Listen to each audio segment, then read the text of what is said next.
बिस्मिल्लाहिर्रहमानिर्रहीम। अस्सलाम वालेकुम। खुश रहें, आबाद रहें, जहाँ भी रहें, हैप्पी रहें और हेल्दी रहें। तो मैं हूँ फ़ाइज़ा और वेलकम करती हूँ आपको चटपटे पकवान में।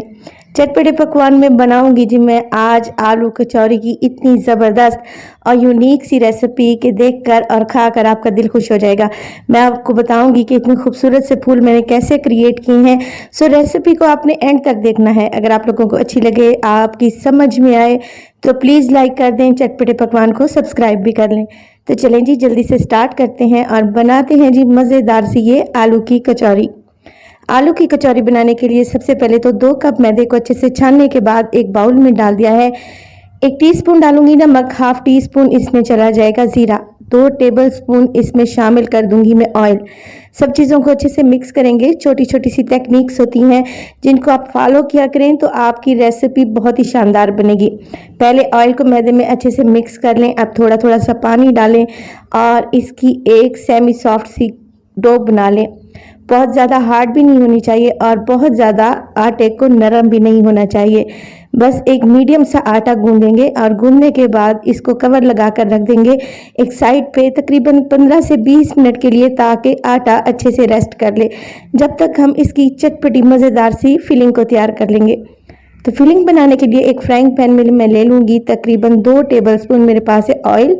ऑयल के गर्म होते ही इसमें एक मीडियम साइज़ की प्याज को चॉप करके शामिल कर देंगे और प्याज को यहाँ पर सिर्फ 20 से 30 सेकंड के लिए ही मैं मीडियम टू लो फ्लेम पे फ्राई करूँगी। फ्राई करने के साथ साथ ही इसमें मैं डालूँगी नमक। मेरे पास है तकरीबन यहाँ पर 1 टीस्पून के बराबर।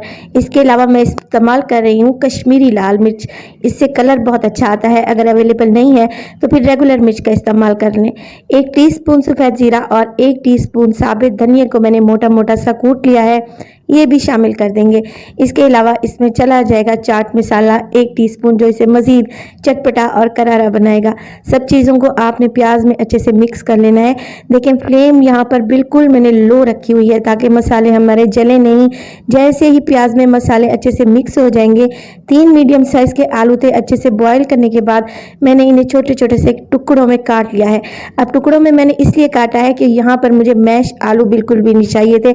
आलू का भरता मैंने नहीं बनाना, बल्कि मसाले को साथ के साथ आलू में मिक्स करती रहूँगी और स्पैचुला की मदद से हल्का हल्का सा तोड़ भी लूँगी। तो ये आलू का जो टेक्सचर मुझे चाहिए हल्का सा चंकी चाहिए, जो कि आलू मुंह में आए तो खाते वक्त बहुत ही टेस्टी लगते हैं। बस जी मसाला अच्छे से आलू में मिक्स हो चुका है। फ्लेम को ऑफ कर दें और यहाँ पर डालें 1 हरी मिर्च और इसके अलावा ढेर सारा हरा धनिया। मिक्स कर लें अच्छे से। मज़ेदार सी चटपटी सी हमारी फिलिंग तैयार है। इसको एक साइड पे रख दें ताकि ये अच्छे से ठंडी हो जाए। तो नेक्स्ट स्टेप में मैं क्या करने लगी हूँ, 2 टेबलस्पून मेरे पास है घी, पिघला हुआ घी है और इसमें 2 टेबलस्पून ही मैं शामिल कर रही हूँ मैदा।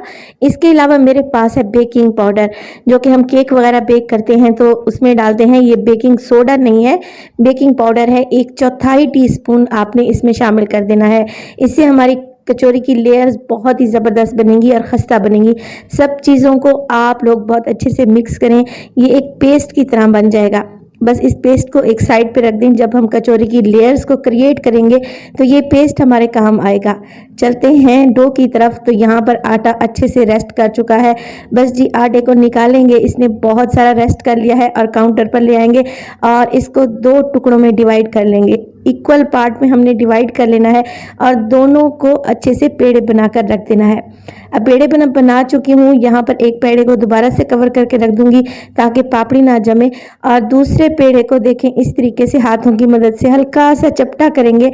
काउंटर पर हल्का सा मैदा डस्ट करेंगे और इसकी एक रोटी बेल लेंगे। बड़ी सारी रोटी बेलनी है और बहुत पतली सी रोटी बेल लें, बहुत पतली भी नहीं और बहुत मोटी भी नहीं, बस इतनी जैसे हम घर में रोटी बनाते हैं उसी साइज़ की आपने रोटी बेल लेनी है। अब जो घी और मैदे का मैंने पेस्ट बना के रखा हुआ था उसको इस पूरी रोटी पर फैला देंगे। बहुत अच्छे से फैलाएंगे। तकरीबन 1 से 1.5 टेबलस्पून आपने इस पेस्ट का रोटी पर अच्छे से फैला देना है। वीडियो इस स्टेज पर अगर आपको ज़रा सी भी अच्छी लग रही हो, वीडियो को लाइक कर दें और चटपटे पकवान को सब्सक्राइब भी कर लें। आप सब लोगों की बहुत बहुत मेहरबानी होगी। देखें पेस्ट लगाने के बाद हल्का सा मैदा दोबारा से डस्ट कर रही हूँ। अब क्या करूँगी, इस तरीके से मैं रोटी को फोल्ड करते हुए एक रोल की शक्ल में ले आऊँगी। देखें बहुत टाइट सा आपने रोल बनाना है, इसमें हवा बिल्कुल भी नहीं होनी चाहिए। रोल बन चुका है, छुरी लेंगे और इसके छोटे छोटे से टुकड़े बनाएंगे।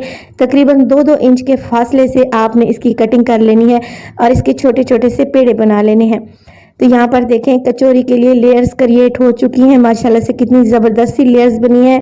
तो कचौरी के सारे पेड़े बना लेने के बाद दोबारा से इसको कवर कर दूंगी, ये ज़रूरी है क्योंकि इससे बहुत अच्छी सी कचौरी में लेयर्स आएंगी। 5 मिनट के लिए कवर लगा देंगे और 5 मिनट के लिए अब हम बना लेते हैं मज़ेदार सी कचौरी। आपने वीडियो को एंड तक देखना है ताकि सारा प्रोसेस आपको अच्छे से समझ आ जाए। बस जी अब एक एक पेड़ा उठाएंगे और बहुत ही हल्के हाथों से हम इसको बेल लेंगे। देखिए इस तरीके से हमने इसको चपटा कर लेना है। चपटा कर लेने के बाद अब जो मज़ेदार सी फिलिंग हमने बना के रखी हुई थी आलू की, वो इसमें तकरीबन 2 टेबलस्पून के करीब हमने डाल देनी है। अच्छी भर के फिलिंग डालें ताकि खाने में कचौरी टेस्टी लगे। बस अब हाथों की मदद से आपने चारों कोनों को पकड़ना है और इस तरीके से फोल्ड करते हुए एक पेड़ा बना लेना है। बहुत ही आसान है, 1 से 2 दफ़ा आप लोग बनाएंगे तो आप लोग एकदम मास्टर बन जाएंगे इंशाल्लाह। कचौरी को मैं यहाँ पर फोल्ड कर चुकी हूँ। अब आ जाती है टेक्निक इसके फूल बनाने की। तो यहाँ पर ले ली है मैंने एक नलकी, थ्रेड या धागा कुछ भी कह लें। धागे को तोड़ लेंगे, तकरीबन 1 फुट के बराबर धागा तोड़ेंगे और इसको कचौरी के ऊपर इस तरीके से ट्विस्ट करेंगे और प्लस की शेप में ले आएंगे। दोबारा से ट्विस्ट करेंगे और इस तरीके से घुमाकर हम फूल की पत्तियां जैसे क्रिएट करते हैं, इसी तरीके से। ख़वातीन ये काम बहुत ही इजीली कर लेंगी और बहुत ही इंटरेस्टिंग सा काम है। आप अपने बच्चों को किचन में साथ लगा लें तो वो भी बहुत खुश होकर ये काम करेंगे। और ये कचौरी इतनी ज़बरदस्त है कि देखने के साथ साथ खाने में भी बहुत ही टेस्टी है। बस जी एंड में आपने नॉट लगा लेनी है और जो एक्स्ट्रा यहाँ पर धागा बच चुका है उसको सीजर की मदद से काट लें और कचौरी को इस तरीके से इवन कर लें। देखें कितनी ज़बरदस्त हमारी आलू की कचौरी नई टेक्निक के साथ यहाँ पर तैयार हो चुकी है। फ्राई करने के लिए ऑयल को पहले ही मैंने गरम करने रख दिया था। मीडियम टू लो फ्लेम पे हम यहाँ पर कचौरी को फ्राई करेंगे ताकि ये अंदर तक अच्छे से पक जाए और इसकी बहुत अच्छी सी लेयर्स खुल जाए। तो यहाँ पर देखिए हल्का हल्का सा ऑयल मैं ऊपर भी डालती जा रही हूँ। जैसे ही कचौरी एक साइड से गोल्डन होगी इसकी साइड को चेंज कर लेंगे और इस तरीके से उलटते पलटते हुए हम इसे गोल्डन कर लेंगे। आपने मीडियम टू लो फ्लेम रखनी है ताकि ये अंदर तक सिक जाए और बहुत ही क्रिस्पी बने। हमारी बेहतरीन सी यहाँ पर आलू की कचौरियाँ तैयार हैं। इससे पहले आप लोगों ने ये रेसिपी इंशाल्लाह ट्राई नहीं की होगी, मेरे कहने पर ये रेसिपी बनाएं और अपने घर वालों को खुश कर दें। तो यहाँ पर देखिए सारी कचौरियों को मैंने फ्राई कर लिया है। अब सर्व करने से पहले आप लोगों ने क्या करना है, सीजर लेनी है और इस थ्रेड को बहुत ही आसानी से काट लेना है।